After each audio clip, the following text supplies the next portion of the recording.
कौन ब्रह्मा का पिता है, कौन विष्णु की मां, शंकर का दादा कौन है, हमको दे बता। ये जानने के लिए कृपया सुनिए। जगत गुरु तत्वदर्शी संत रामपाल जी महाराज के अमृत वचन सर्व पवित्र धर्मों के पवित्र शास्त्रों के आधार पर। परमेश्वर कबीर जी ने जो ज्ञान दिया वो हमारे सदग्रंथों से मेल खाता है, और उन सदग्रंथों से जिनको हम ऑथेंटिक मानते हैं, पवित्र चारों वेद, पवित्र श्रीमद् भगवत गीता, पवित्र 18 पुराण, पवित्र महाभारत।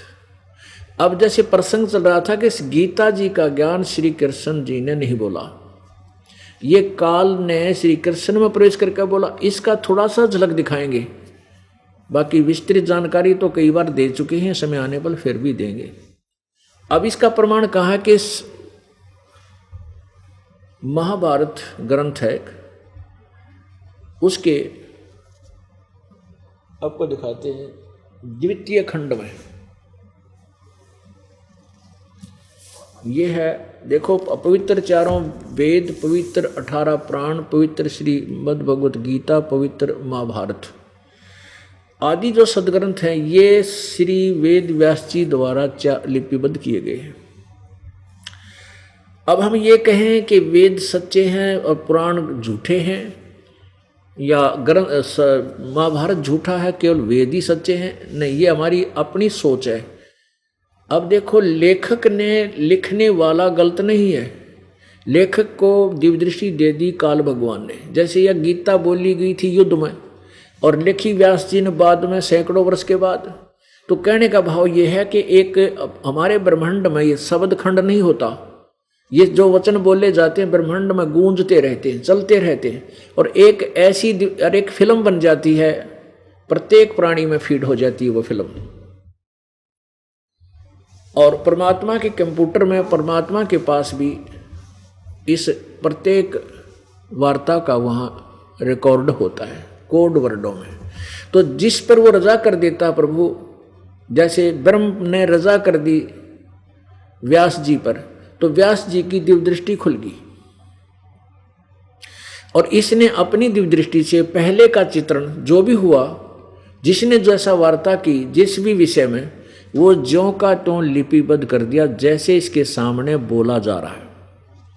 इसमें व्यास जी ने लिखना वही लिखा है जो वार्ता हुई है। अब लेखक एक है, बाकी रही बात कि उसमें ज्ञान दाता ने ज्ञान कैसा दिया है, वो हम निर्णय कर लेंगे कि किस पुराण में कितना ज्ञान और कहाँ तक किसका ज्ञान ठीक है। जैसे श्राद्धों का ज्ञान है, वेदों में नहीं, गीता जी में नहीं, बल्कि मना किया है, तो इस श्राद्धों का ज्ञान किसने दिया? किसी ने भी दिया, वो वेद विरुद्ध है, सदग्रंथों के विरुद्ध है, तो हमें मान्य नहीं होगा। तो इस प्रकार जैसे ये अब महाभारत के गीता जी का ज्ञान जो है श्री कृष्ण जी ने नहीं बोला, श्री कृष्ण में प्रवेश करके काल ने बोला, ब्रह्म ने बोला। अब ये प्रमाण आपको देते हैं, महाभारत में लिखा है, अब देखिएगा, ये द्वितीय खंड संस्कृत महाभारत, ये द्वितीय खंड, ये व्यास जी द्वारा लिखित है, वेद व्यास जी, गीता प्रेस गोरखपुर से प्रकाशित है। और इसके यहाँ से देखिएगा,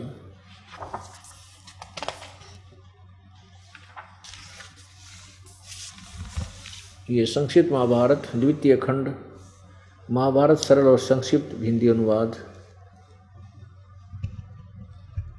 संपादक तथा संशोधक जयदयाल गोविंदका, और जयदयाल गोविंदका ने ही अनुवाद किया श्रीमद् भगवत गीता का, जो अब मैं आपको ये दास दिखाता है, और ये गीता प्रेस गोरखपुर से प्रकाशित है। प्रकाशक में मुद्रक हैं गीता भवन कार्यालय कोलकाता का, गीता प्रेस गोरखपुर, गीता भवन कार्यालय कोलकाता का संस्थान। इसके 667 पृष्ठ पर ये देखिएगा,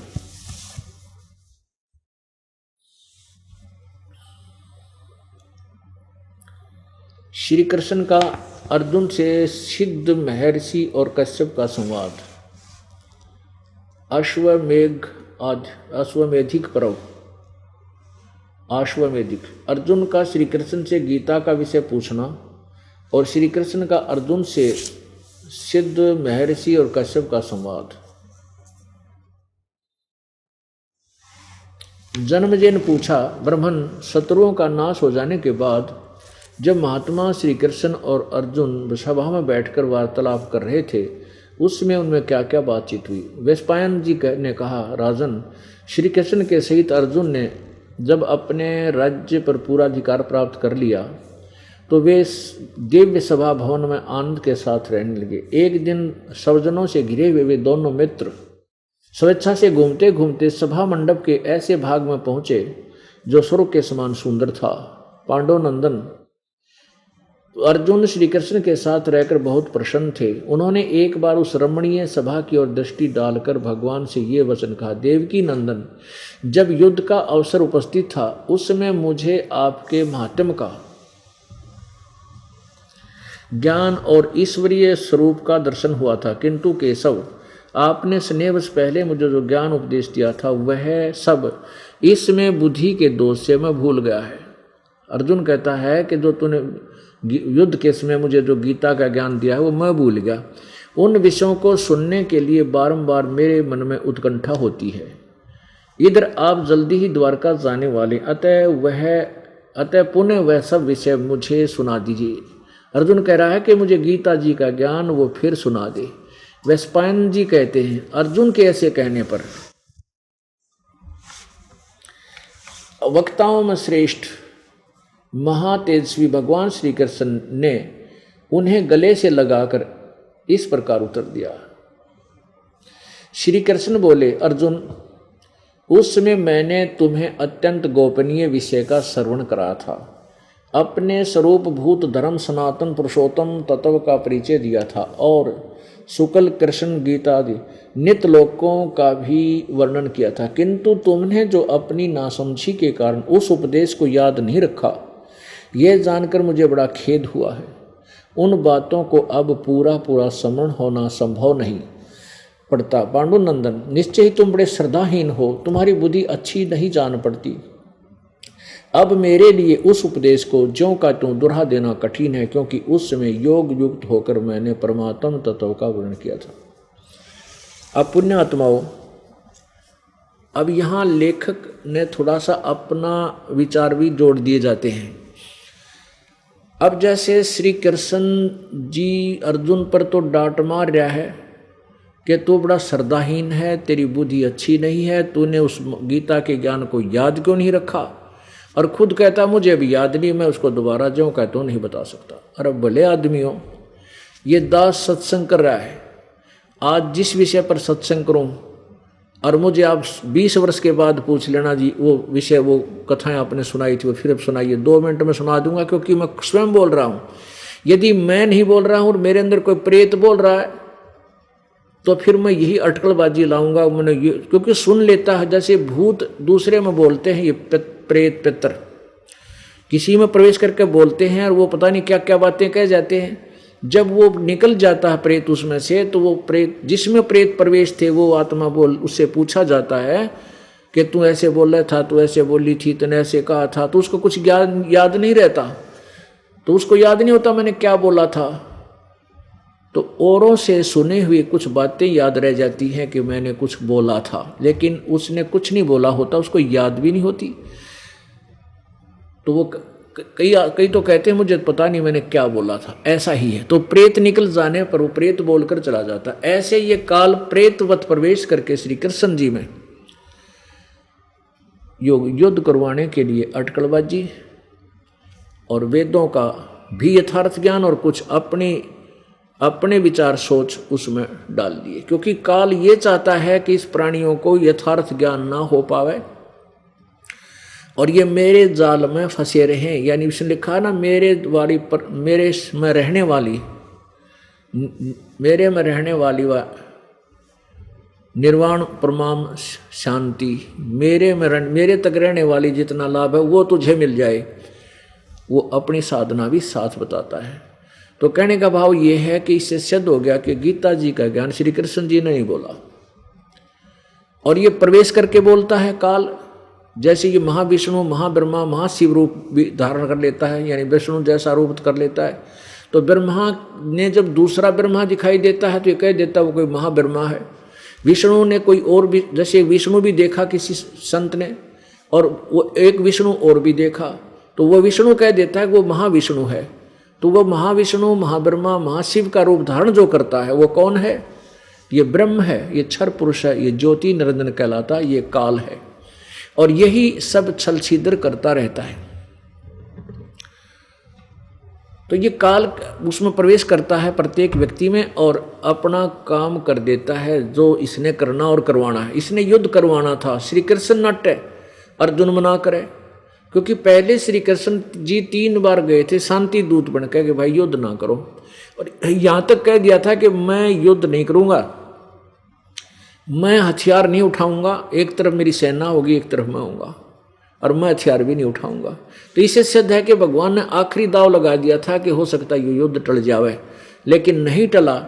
फिर जब युद्ध का मैदान उपस्थित, युद्ध के आमने सामने सेना खड़ी थी, अर्जुन मना कर रहा कि मैं लड़ना नहीं चाहता, भीख मांग के भी खा लेंगे हम इस अनर्थ, इस ऐसे घोर पाप के राज्य को नहीं चाहता। मैं तो यहाँ तक चाहता हूँ कि मुझ नियथे को ये सामने वाले कौरव मार दें, मेरी मृत्यु हो जाए, युद्ध टल जावे। उस समय श्री कृष्ण, यदि श्री कृष्ण जी होता वो बोल रहे होते, अपने होश में होते, उसमें काल नहीं होता, तो श्री कृष्ण जी कह देता धन्य तेरे माता पिता ने, बहुत अच्छा सोचा अर्जुन, कुछ भी नहीं बिगड़ा अभी तक, चलो चलते हैं। लेकिन नहीं, उसमें वो काल प्रवेश कर गया। जब अर्जुन मना करे था तब काल प्रवेश कर गया श्री कृष्ण जी के शरीर में, और फिर उसने ये सारा ज्ञान जो दिया वेदों वाला भी दिया, अपनी अटकलबाजी भी उड़ा दी गीता जी के ज्ञान में। अब जैसे दूसरे अध्याय के 37 और 38 श्लोक में कहा कि तू युद्ध कर, तुझे पाप नहीं लगेगा। और फिर जब महाभारत का युद्ध समाप्त हुआ, राजगद्दी पर युधिष्ठिर जी बैठ गए, विराजमान है, उसको भयंकर स्वप्न आने लगे, भयभीत हो गया, उसके कटे हुए सिर दिखाई दे उसके घरों में घुसते हुए। तब जब श्री कृष्ण जी से पूछा कि हमारे भैया को ये किस कारण से ऐसा हो रहा है, ये बड़े बेचैन रहते हैं, कुछ खाते नहीं, भयभीत रहते हैं, कांपते रहते हैं, तब श्री कृष्ण जी ने यथार्थ ज्ञान दिया कि तुमने जो महाभारत में युद्ध किया था वो पाप लग गए, बंधुघात का जो पाप है वो तुम्हें दुखी कर रहा है, वो सत्य था। दूसरे श्री कृष्ण बोल रहे थे, वो सही बता रहे थे। अब उधर से गीता जी में कह रहा है तुझे पाप नहीं लगेगा, उधर से उनको पाप लग गए। तो ये युद्ध करके काल ने कराना था, और श्री कृष्ण मना कर देते कि नहीं होना चाहिए युद्ध, बिल्कुल ठीक है, लेकिन श्री कृष्ण में काल प्रवेश करके ये जुल्म करवा गया, महाभारत का युद्ध करवा गया। और वहाँ 18 सोनी सेना आपस में कट कर मर गई। ये कैसे प्रवेश करता है, अभी थोड़ा सा उदाहरण देता है ये दास आपको। अब देखिएगा श्री विष्णु पुराण, ये श्री विष्णु पुराण गीता प्रेस गोरखपुर से प्रकाशित है। इसमें कति क्लियर हो जाएगा, ये श्री विष्णु पुराण,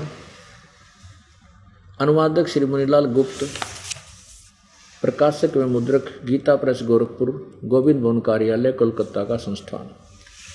इसके 233 और 242 पृष्ठ पे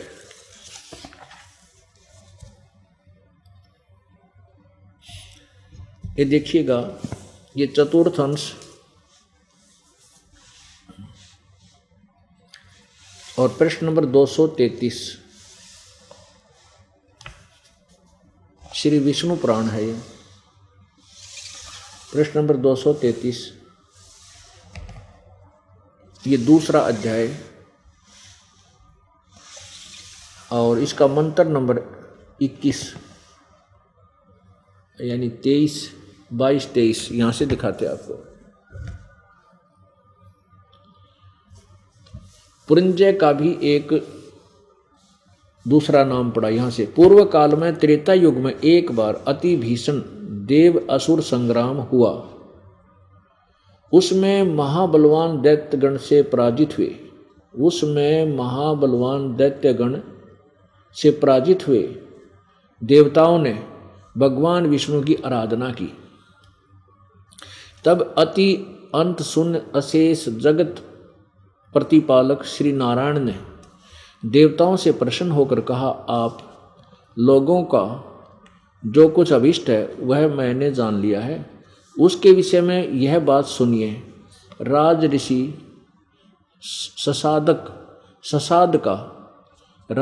ससाद का जो पुरंजय नामक पुत्र है, उस अक्षत्रिय श्रेष्ठ के शरीर में मैं अंश मात्र से स्वयं अवतीर्ण होकर उन संपूर्ण दैत्यों का नाश करूंगा। अतः तुम लोग पुरंजय को दैत्यों के वध के लिए तैयार करो।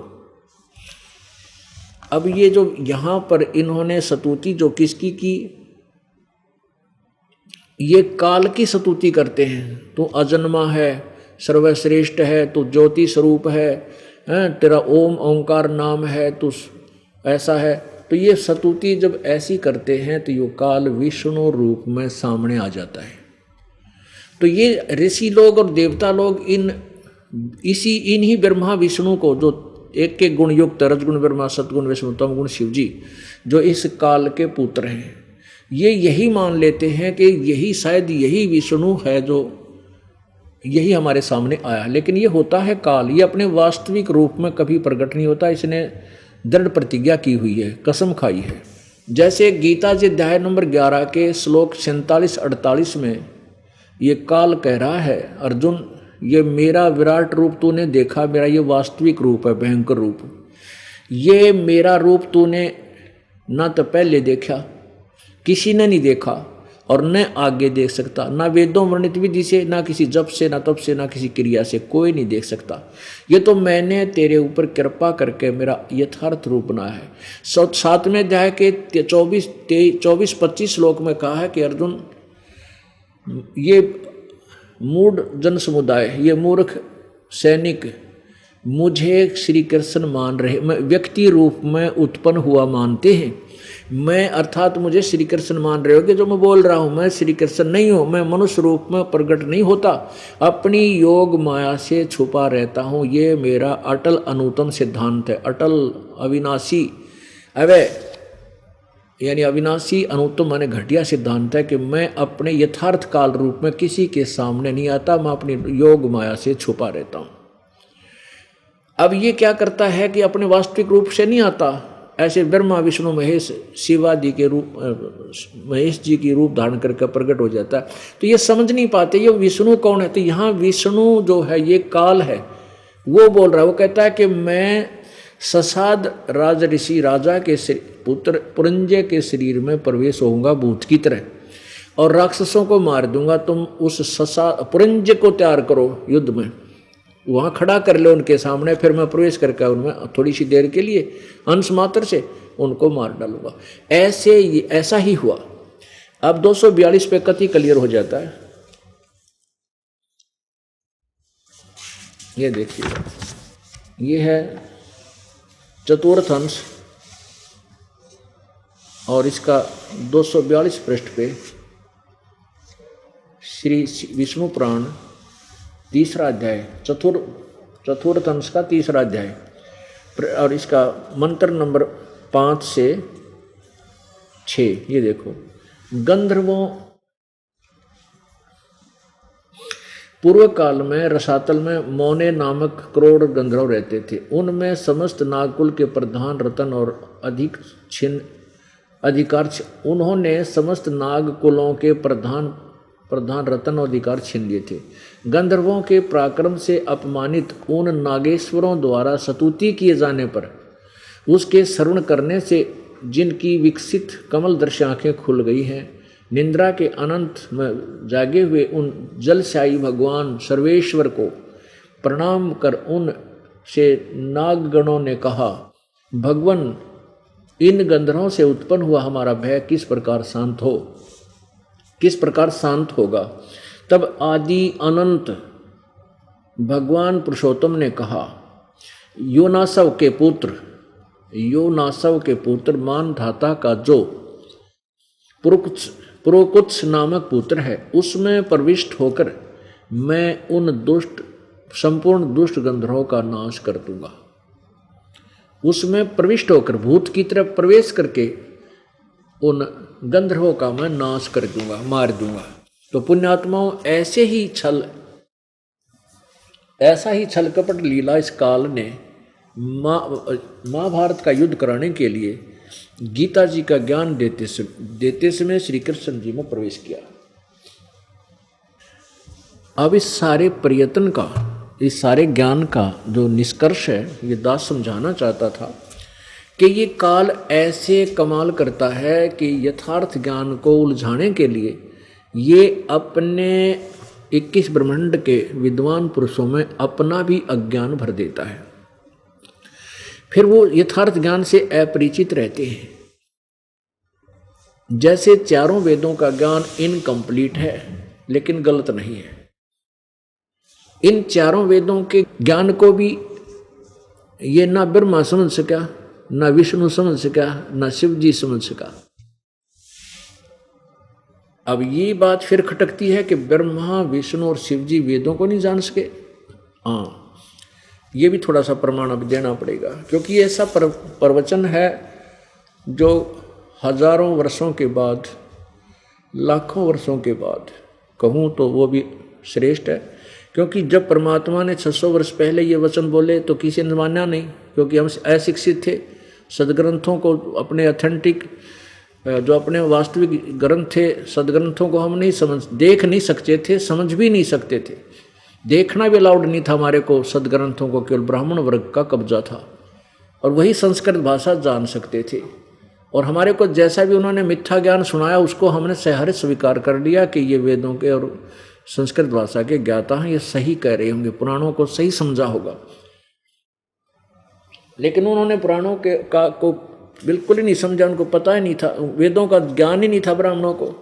अब पहले तो ये दिखाते हैं कि विष्णु जी भी वेद ज्ञान से अपरिचित थे, क्योंकि जो शब्द यहाँ बोला जाता है कि ब्रह्मा विष्णु महेश को भी इस काल ने यथार्थ ज्ञान से अपरिचित रखा है। इसका सुनियोजित षड्यंत्र ये जाल है काल का कि कोई भी परमेश्वर के बारे में यथार्थ ज्ञान ना जान ले और कहीं मेरे जाल से निकल जाए और यहाँ वहाँ चला जावे जहाँ कभी जन्म मृत्यु ना होती, फिर तुझे 1 लाख मानो खाने को कहाँ से मिलेंगे। इसका स्वार्थ है, इसलिए ये सोशल छिद्र करता है हमारे को यहाँ फंसाए रखने के लिए। अब ये प्रश्न यह उठा था कि ब्रह्मा विष्णु महेश भी वेदों से अपरिचित हैं, उसको प्रमाणित करने के लिए आपके समक्ष एक प्रमाण दिया जाता है उन्हीं पवित्र सदग्रंथों से जिनको आप सत्य मानते आए हो कि 18 पुराण सही हैं, उन्हीं के आधार पर वो हमें ज्ञान दिया करते थे। चारों वेद सही है, महाभारत सही है, ऐसा हम मानते थे। उन्हीं सही माने हुए सही सदग्रंथों में अब हम क्या पढ़ेंगे कि ब्रह्मा विष्णु महेश को वेदों का ज्ञान नहीं था। देखिएगा श्री देवी भागवत महापुराण, ये गीता प्रेस गोरखपुर से प्रकाशित है। संपादक हनुमान प्रसाद पोदार चिमनलाल गोस्वामी और मुद्रक एवं प्रकाशक हैं गीता प्रेस गोरखपुर, गोविंद भवन कार्यालय कोलकाता का संस्थान। अब इसके 28 पृष्ठ पर देखते हैं।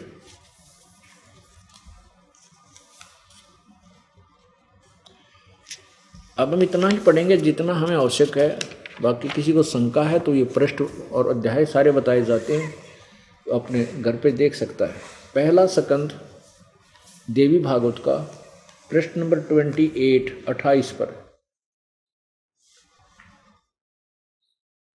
अब नारद जी ने कहा, महाभाग व्यास जी, तुम इस विषय में जो पूछ रहे हो ठीक यही प्रश्न मेरे पिताजी ने भगवान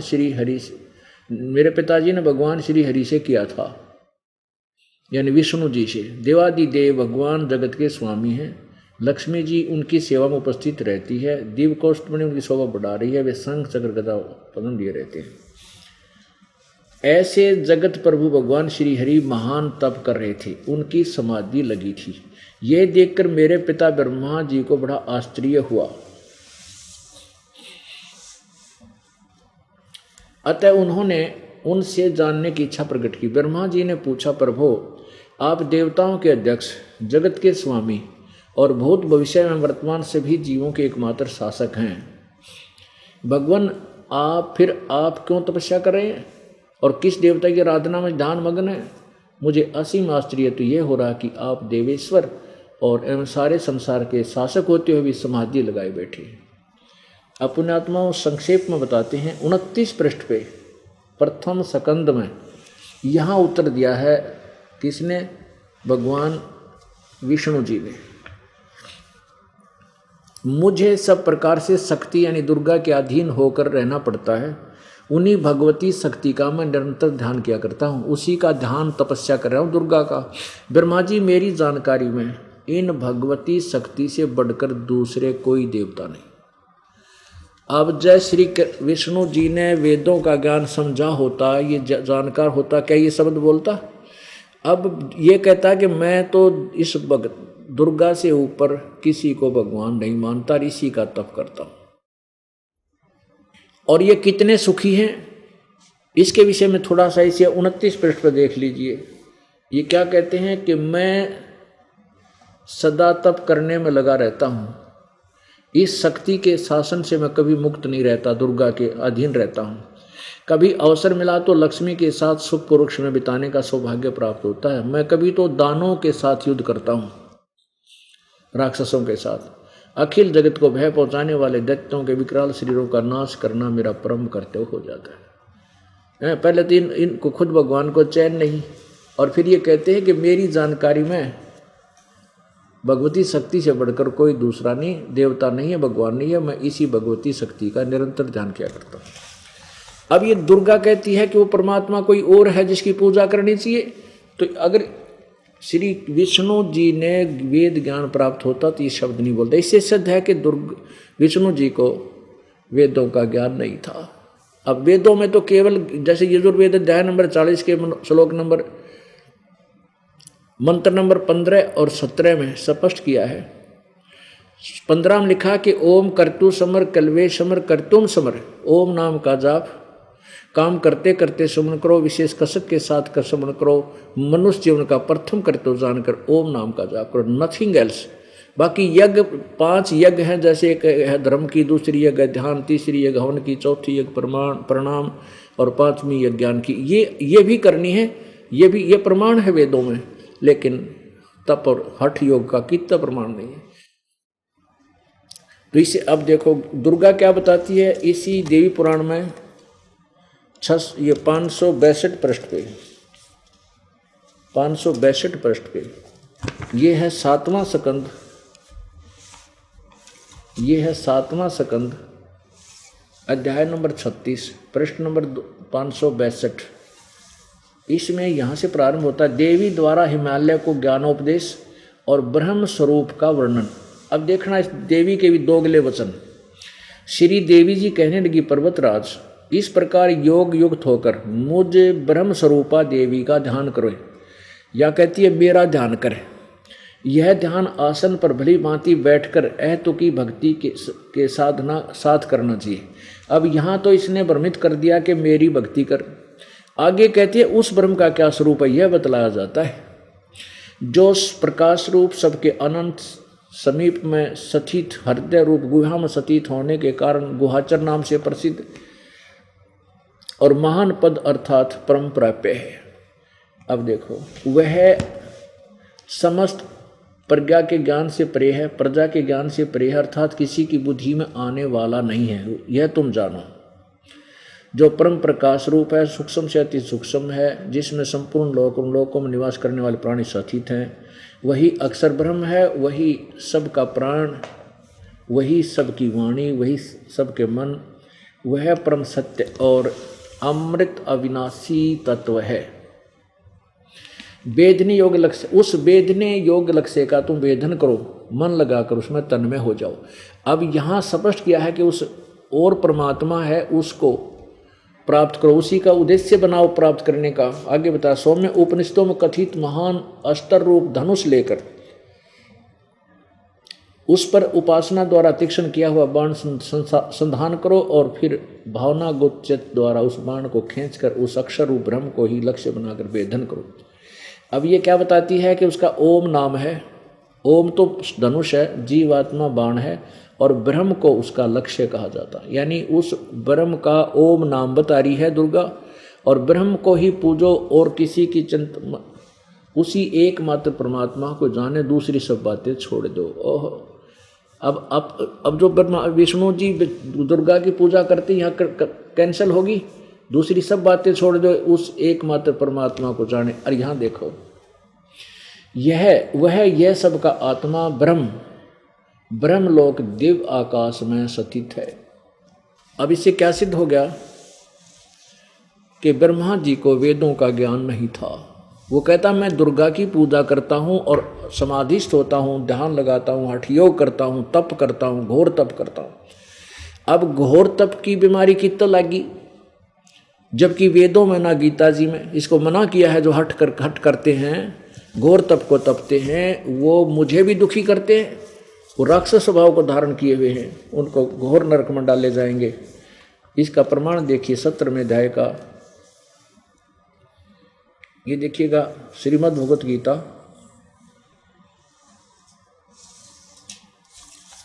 अध्याय नंबर 17 और श्लोक नंबर 5 में देखिएगा। जो मनुष्य शास्त्र विधि रहित केवल मन कल्पित घोर तप को तपते हैं, वे दंभ और अहंकार से युक्त या पाखंड कर रहे हैं। अहंकार है उनके अंदर किसी और सिद्धियां प्राप्त करने का, कामना, आसक्ति और बल के अभिमान से भी युक्त। शरीर 6 में शरीर रूप से स्थित भूत समुदाय को और अंतःकरण में स्थित मुझ परमात्मा को भी क्रश करने वाले यानी दुखी करने वाले हैं। उन अज्ञानियों को असुर स्वभाव के जान। अब पुण्यात्माओं, ना वेदों में लिखा कि तब ये घोर तप तपो, और गीता जी आपको मना कर रही है कि तप घोर तप नहीं तपना चाहिए। तो मूर्ख असुर स्वभाव के लोग हैं जो घोर तप को तपते हैं, हठ योग करते हैं। तो ये कहाँ से बीमारी लाई? इस काल ने लगाई, ब्रह्म ने। जब ब्रह्मा जी कमल के फूल पर बैठा था, सचेत कर दिया। ये क्या करते हैं कि दुर्गा के साथ संयोग से, पति पत्नी व्यवहार से, ये ब्रह्म काल एक गुप्त स्थान पर 3 स्थान बना करके, वहाँ प्रत्येक स्थान में अलग अलग स्थिति, अलग अलग वह ऐसा बनाया माहौल कि वहाँ जाते ही एक स्थान पर जाते हैं तो ये रजोगुण युक्त हो जाते हैं। वहाँ का ऐसा माहौल ऐसा बना रखा है इसने। तो जब ये रजोगुण प्रभावित होते हैं तो दोनों के संयोग से जो पुत्र उत्पन्न होता है उसका नाम ब्रह्मा रख देते हैं, वो रजोगुण युक्त हो जाता है। और दूसरा स्थान ऐसा बनाया है जैसे सतोगुण युक्त हो, जहाँ जाते ही बिल्कुल शांत मन, आपस में बड़ा प्रेम सा रहना, एक दूसरे मोह होना, ऐसी स्थिति बन जाती है। तो वहाँ इनके संयोग से जो पुत्र उत्पन्न होता है दुर्गा और इस काल ब्रह्म के, तो उसको सतोगुण युक्त हो जाता है, उसको विष्णु नाम रख देते हैं। और तीसरा स्थान ऐसा बनाया जहाँ पर इनके अंदर तमोगुण रहता है दोनों में।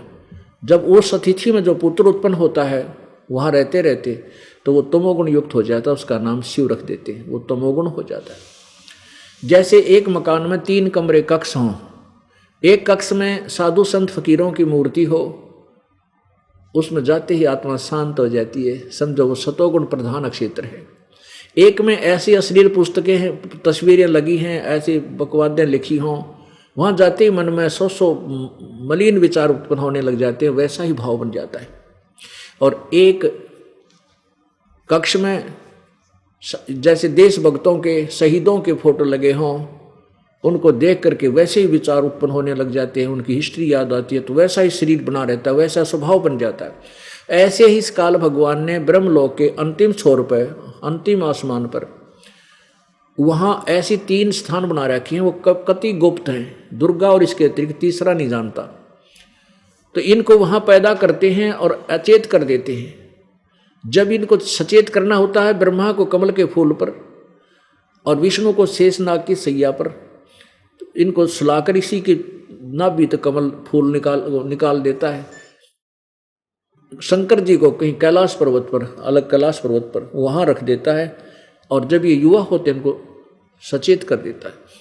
अब ब्रह्मा जी कमल के फूल पर सचेत हुआ, जब कहता है कि मुझे नहीं मालूम मैं इसे इतने अथाह समुद्र जल ही जल है, इसमें कैसे पैदा हो गया, कितना आएगा, मेरा कौन पैदा करने वाला है, मेरा उत्पन्न करता कौन है, मेरा पिता कौन है, अब मेरा काम क्या है, मैं यहाँ करूं क्या, जल ही जल है। आकाशवाणी हुई कि तप करो तप करो। अब वो तो तप करने लग गया, ब्रह्मा 1000 वर्ष तप कर लिया। तब कहा अब सृष्टि करो। तो ये जो तप करण की आकाशवाणी किसने की, काल ने। तपो तपो कर वाक्य सुनाया, लोक रचो बल मेरी माया। अब सोसम वेद में परमात्मा ने यही बताया है कि उस काल ने तपो तपो कर वाक्य सुनाया, और फिर बाद में क्या कहा कि लोक रचो बल मेरी माया। अब तू सृष्टि रच, जीवों की उत्पत्ति कर मेरी शक्ति से। इस प्रकार ब्रह्मा जी ने जो तप करण की आकाशवाणी ये किसकी सुन ली, काल की। और इस काल रूपी ब्रह्म को की वाणी को परमेश्वर की वाणी मान ली, क्योंकि इनको पता नहीं भगवान कौन है। ये जो गुप्त रूप से आकाशवाणी कर देता है, दूसरे रूप धारण करके सामने खड़ा हो जाता है, ये इसी को भगवान मान बैठे। इसलिए ब्रह्मा से ही विष्णु और शिव जी ने तप की बीमारी ला ली। तप से राज मदमानम जन्म तीसरे शुक्र समानम। तप से राज्य प्राप्त होता है, राज में इतना अभिमान होता है राजा में, ना जाने कितने पाप करके इकट्ठे कर लेता है, और फिर वो घोर नरक में तीसरे जन्म में शुक्र समान कुत्ते और गधे की योनि को प्राप्त करता है। तपेश्वरी सो राजेश्वरी। ओहो, तपेश्वरी यानी जो तपेश्वर में तप करने में सबसे ज्यादा घोर तप, अधिक तप करता है, उसको अधिक राज्य मिलता है। तपेश्वरी सो राजेश्वरी, राजेश्वरी सो नरकेश्वरी। ज्यादा समय राज करेगा उतना घोर नरक ज्यादा समय तक भोगेगा, क्योंकि पाप ज्यादा इकट्ठे कर लेता है। तो पुण्यात्माओं, ऐसे हमने इस तत्व ज्ञान को समझना है। अब प्रसंग चल रहा है कि ये तप करण की बीमारी कहाँ से लगी, इस काल ने ला दी। ब्रह्मा ने ये प्रभु की वाणी मान ली, और फिर उसके बाद इसको वेद मिले, वेदों से ओम नाम ले लिया, ये यज्ञ 5 यज्ञ ले ली, ये भी साधनाएं करते हैं और साथ में ये तप भी करते हैं। अपनात्मा जो प्रसंग चल रहा है कि ब्रह्मा विष्णु महेश को भी वेद ज्ञान नहीं था। अब गीता जी के 15वें अध्याय के 5 और 6 मंत्र में स्पष्ट भी कर दिया है कि जो शास्त्र विधि को त्याग कर मनमाना घोर आचरण कर, घोर तप कर तप को तपते हैं, वो पाखंडी दम्भी हैं, और मुझे भी और शरीर में सभी प्राणियों को और शरीर के अंदर प्रवेश रहने वाले प्रभुओं को भी वो क्रश करने वाले हैं, दुख देते हैं। उनको असुर स्वभाव के जान, वो राक्षस इंसान समझो। अपनात्मा देखो, काल ने तपस्या करवावे इनते, फिर इनमें ये बैटरी चार्ज हो जाती है। बैटरी चार्ज करके फिर कहाँ डिस्चार्ज करवाता है काल, राक्षसों के साथ युद्ध करवा के। अब राक्षसों को मरवाता है। ब्रह्मा विष्णु महेश के सिर पे पाप लिखे जाते हैं। वो बैटरी जो चार्ज की थी वो सिद्धि खत्म हो जाती है। ऐसे वो फिर तप करते हैं, फिर पाप करते हैं, पुण्य बन नहीं पाता, पाप इकट्ठे होते चले जाते हैं, वो सिद्धि वहीं की और वहीं डिस्चार्ज होगी। और फिर वो लास्ट में ये वर्तमान के ब्रह्मा विष्णु महेश 84 लाख योनियों में डाल देगा। और फिर नई पुण्यात्माएं जो अब साधना कर रही हैं परमात्मा की सत भक्ति की, बहुत भक्ति संपन्न हो जाती हैं, और फिर ये भक्ति बीच में भक्त आत्मा किसी कारण से विचलित हो जाती हैं, काल के ठह जाती हैं, काल को के फंस जाती हैं। इन्हीं में से ब्रह्मा विष्णु महेश बनाकर इन्हीं के पुनों को वहाँ प्रभु बना कर दे देता है, किसी को महाराज बना देता है, किसी को पृथ्वी का राज्य बना देता है। ऐसे धोखा देकर इनको कति कंडम कर लेता है। तो पुण्यात्माओं, अब आपको वो मार्ग मिल गया है, ऐसा ज्ञान मिल गया है कि इसको चूकना नहीं है। यहाँ की किसी वस्तु की भी इच्छा आपके हृदय में नहीं रहनी चाहिए। कुछ दिनों के बाद आप देख लेना आपका कैसा स्वभाव बन जाएगा। यहाँ का आपने को प्रधानमंत्री बनाओ, इच्छा कति नहीं होगी। कोई घृणा कर्म इन्वेषक स्वीकार करा, नहीं तो जो पुण्यात्मा जिसने परमात्मा पाना है और ये ज्ञान समझ में आ गया है, वो यहाँ के किसी भी पद को प्राप्त करना नहीं चाहेगा। और किसी कारण से कोई फंस भी जाएगा, प्राप्त भी कर लेगा, तो अन्याय नहीं कर सकता, चाहे राज 2 दिन चलो और ना चलो, आग लगो इसके। तो उसको पता होगा कि मैं घोर, ये मेरे सिर पर इतना भार रख दिया जाएगा, कहाँ उठाऊंगा। अब जैसे राजा के राज्य में कहीं जीव हिंसा होती है, वो राजा का अधिकार है कि उसको बंद करावे, ना गौ हत्या हो, ना किसी प्रकार की पशु हत्या हो, ना कोई मुर्गा मच्छी खावें। ये पहले पुण्यात्मा राजा होते थे, प्रतिबंध लगा दिया करते थे। और ऐसा होता है और राजा उनको आज्ञा भी देता है तो घोर पाप का भागी बन जाता है। तो इस तरह ना कितने प्रकार के पाप राजा के शीश पर लिख दिए जाते हैं मस्तिष्क में। तो इसलिए हमने यहाँ परमात्मा ये समझाना चाहते हैं, परमेश्वर कबीर जी, के इंद्र दा राज कागदा बिष्टा, इंद्र दा राज कागदा बिष्टा। ओए होए, अरे भले मानसो यहाँ कोई एमएलए एमपी बन जा, चौड़ा हो जा, काक फूल जा, फूला नहीं समा, और मंत्री मुख्यमंत्री बन जा तो कहना है कि प्रधानमंत्री बन जा तो पूछो मत। कहते हैं यदि तूने पूर्ण मोक्ष प्राप्त करनी है, सदा के लिए झंझट मिटवाना है, इस जन्म मृत्यु कार्य रोग कोड से पीछा छुटवाना है, तो स्वर्ग देखो, स्वर्ग को हम कितना उत्तम मानते थे और है भी, यहाँ की तुलना में स्वर्ग बहुत अच्छा है। और स्वर्ग का फिर राजा, ओहो, उसको कितने भोग विलास, कितने आनंद होंगे जिस जिनको हम आनंद मानते। परमात्मा कहते यदि तुझे सतलोक जाना है, इंद्र दा राज कागदा बेष्टा। ओहो, इंद्र देवराज, इंद्र देवताओं के राजा, स्वर्ग के राजा का राज्य भी हमारे लिए काग की बीट के तुल्य है, अर्थात हमारे लिए हमें वांछनीय नहीं है, उसकी आवश्यकता नहीं, इतना बेकार समझना चाहिए। तो इस प्रकार जब हम तत्व ज्ञान से परिचित हो जाएंगे, जब यह बात समझ में आएगी। वैसे तो हम इतने लालची हैं, पिता को सरपंच बना दें तो पूछा मत ना, उस पर ना जाने कितने पैसे खर्च कर दें और फिर लूट खसोट करने की चेष्टा करें, दूने पाप कमाएं। तो हमने जो भक्ति के चांदने में, तत्व ज्ञान की रोशनी में, और ये भक्ति समझ में आ जाएगी, फिर हम यहाँ की किसी वस्तु की इच्छा नहीं करेंगे। अब पुण्यात्माओं, इन ऋषियों को भी, मैं ऋषियों को ज्ञान नहीं था, इन ब्राह्मणों को ज्ञान नहीं था। ब्राह्मण को चाहे मैं ऋषि को एक बात है, ब्राह्मण कहो, पंडित कहो, ऋषि कहो, मैं ऋषि कहो, भक्त कहो। अब जिनको हमने ऋषि महर्षि की फीत लगा दी, हम उनको ऋषि महर्षि मानते हैं, जो दाढ़ी बढ़ा ले, सर पर केस हों बड़े बड़े, और या फिर ज़्यादातर मुंड मुंडा रखा हो, लाल कपड़े पहन रखे हों, और फिर ऐसे समाधि सो करने बैठे हों, बस पूछो मत ना, बिरानी के कला तोड़ते होंगे। ये तो वेदों विरुद्ध है, गीता के विरुद्ध है, ये कर्म संन्यास है। हमने कर्म योगी बनकर रहना है, और कर्म योगी प्रत्येक व्यक्ति भक्ति कर सकता है, चाहे कैसा भी कर्म उसका स्वाभाविक कर्म है।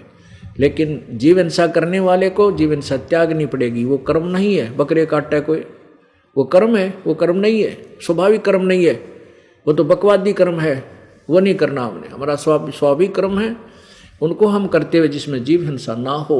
विशेष जैसे स्वाभाविक कर्मों में जीव हिंसा परमात्मा ने अलाउड किया है, लेकिन हत्या हिंसा करने वाले वो स्वाभाविक कर्म नहीं होते।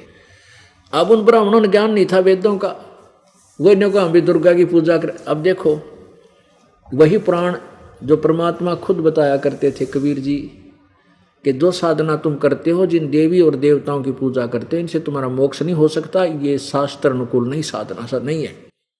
अब उस समय परमात्मा को निंदक बताते थे कबीर जी को, ये ब्राह्मण लोग, गुरु लोग, हिंदू धर्म के, कहते हैं ये तो झूठ बोलता है, इसको संस्कृत नहीं आती है, इसलिए सदग्रंथों में गुड़ रहस्य को नहीं पहचान पा रहा है, ये झूठ बोलता है। अब वही सदग्रंथ आपके समक्ष प्रत्यक्ष हो रहे हैं, और ये भी बता रहे हैं, क्या बता रहे हैं, कि सतयुग के ब्राह्मणों ने ऋषि में ऋषियों को भी वेद ज्ञान नहीं था। अब देखिएगा, श्री देवी भागवत महापुराण, गीता प्रेस गोरखपुर से प्रकाशित है।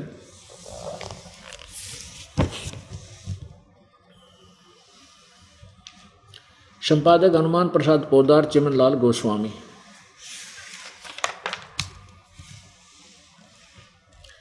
प्रकाशक एवं मुद्रक गीता प्रेस गोरखपुर, गोविंद भवन कार्यालय कोलकाता का संस्थान। इसके 414 पृष्ठ पे, इसके 414 पृष्ठ पे आप देखिएगा,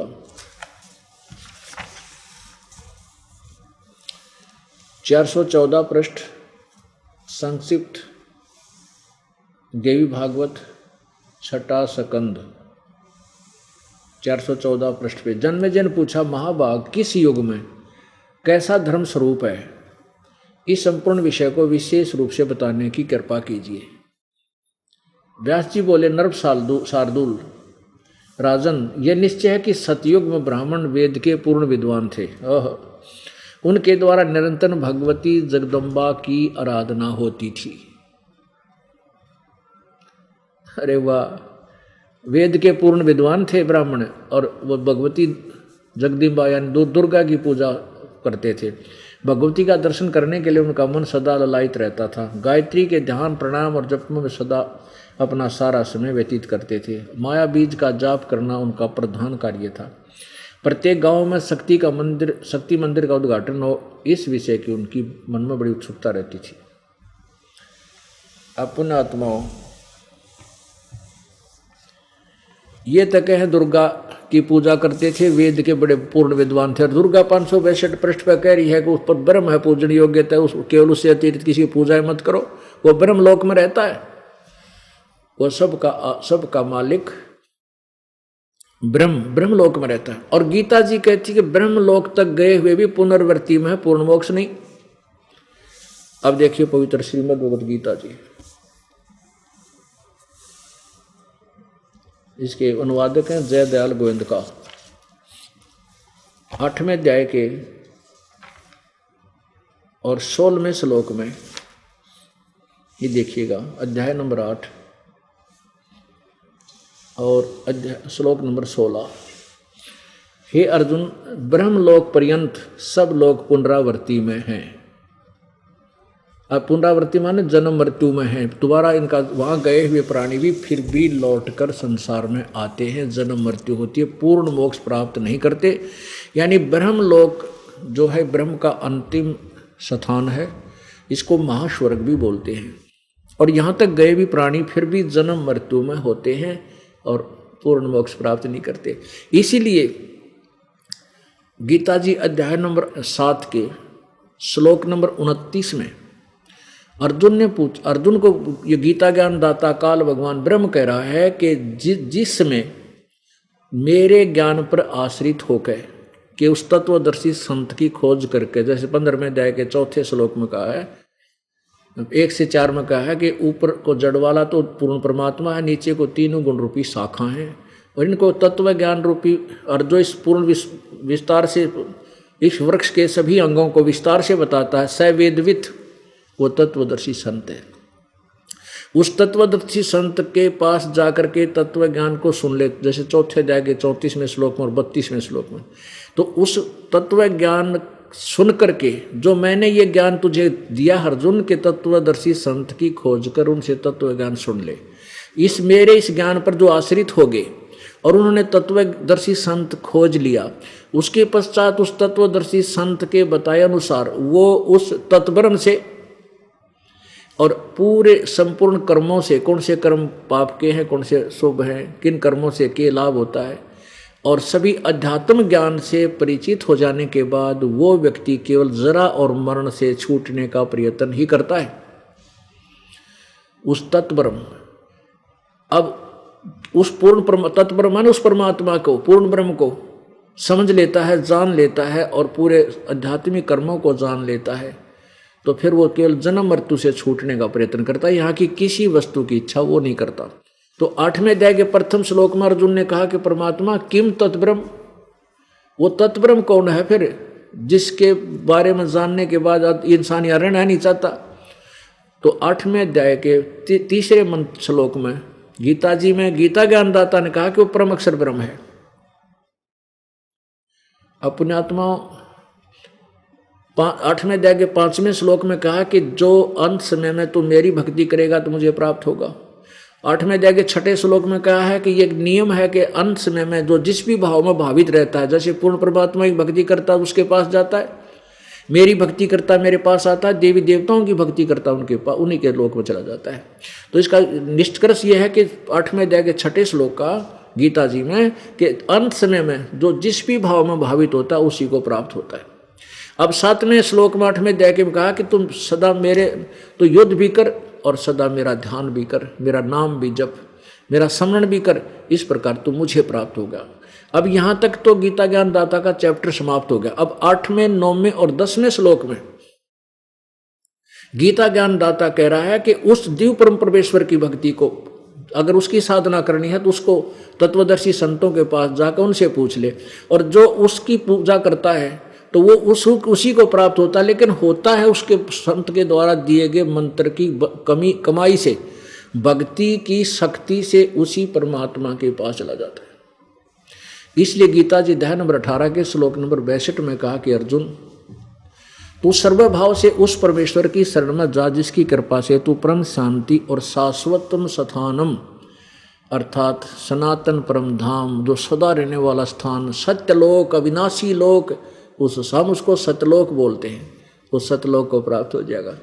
फिर तेरा जन्म मृत्यु कभी नहीं होगा। जैसे 15वें अध्याय के 4वें श्लोक में कहा है कि जब तत्वदर्शी संतन मिल जाए और उसके पश्चात उसके द्वारा दिए गए उस तत्व ज्ञान रूपी शस्त्र से इस सारे अज्ञान अंधकार को काट के उसके पश्चात उस परमेश्वर के परम पद की खोज करनी चाहिए, जहां जाने के बाद साधक फिर लौट कर संसार में नहीं आते, वो पुनर्वर्ती में नहीं होते। और जिस परमेश्वर से इन सभी ब्रह्मांडों की संसार रूपी वृक्ष की रचना हुई है, और मैं भी उसी की शरण में हूं, उसी की पूजा करनी चाहिए। पुण्यात्माओं, अब जब तक हमें ये निर्णय ही नहीं होगा कि हम साधना कर रहे हैं यह शास्त्र अनुकूल है या नहीं, शास्त्र विधि को त्याग कर मनमाना आचरण करना, अपना जीवन बर्बाद करना, और काल ये चाहता है कि सब शास्त्र विरुद्ध साधना करें, लेकिन जो भी परमात्मा के नाम पर कोई भी जप, जैसे किसी वेद का मंत्र जाप कर लो, जैसे गायत्री मंत्र बना लिया इन अनाड़ियों ने। अब गायत्री मंत्र यजुर्वेद अध्याय नंबर 36 का मंत्र 3 है, उसका आगे ओम नाम ही न खुद ला लिया। इससे सिद्ध है कि ये भगवान ते भी सियाने हो गए जो इसको गायत्री मंत्र बना लिया, या परमात्मा अल्पज्ञ है क्या, उसने अधूरा छोड़ दिया, ओम मंत्र लाना भूल गया वो? नहीं, ये बल्कि और बर्बाद कर दिया। जैसे किसी ने किसी मोटर गाड़ी के पिस्टन के और नट वेल्ड कर दिया, वो तो बर्बाद कर दिया। कंपनी ने पहले बना के ओके करके दे रखा था वो, तो वो जिसने ऐसा किया वो शराब स्वरूप ही रहा होगा या कति अनाड़ी हो गया, वो लगा दिया और कहने लगा देख पिस्टन अब सही बन गया, ले जैसे उसने तो बने बनाए को बिगाड़ दिया। ऐसे ही इस यजुर्वेद अध्याय नंबर 36 के मंत्र 3 के साथ यदि ओम नाम लगाया जाता है तो परमात्मा का अपमान है।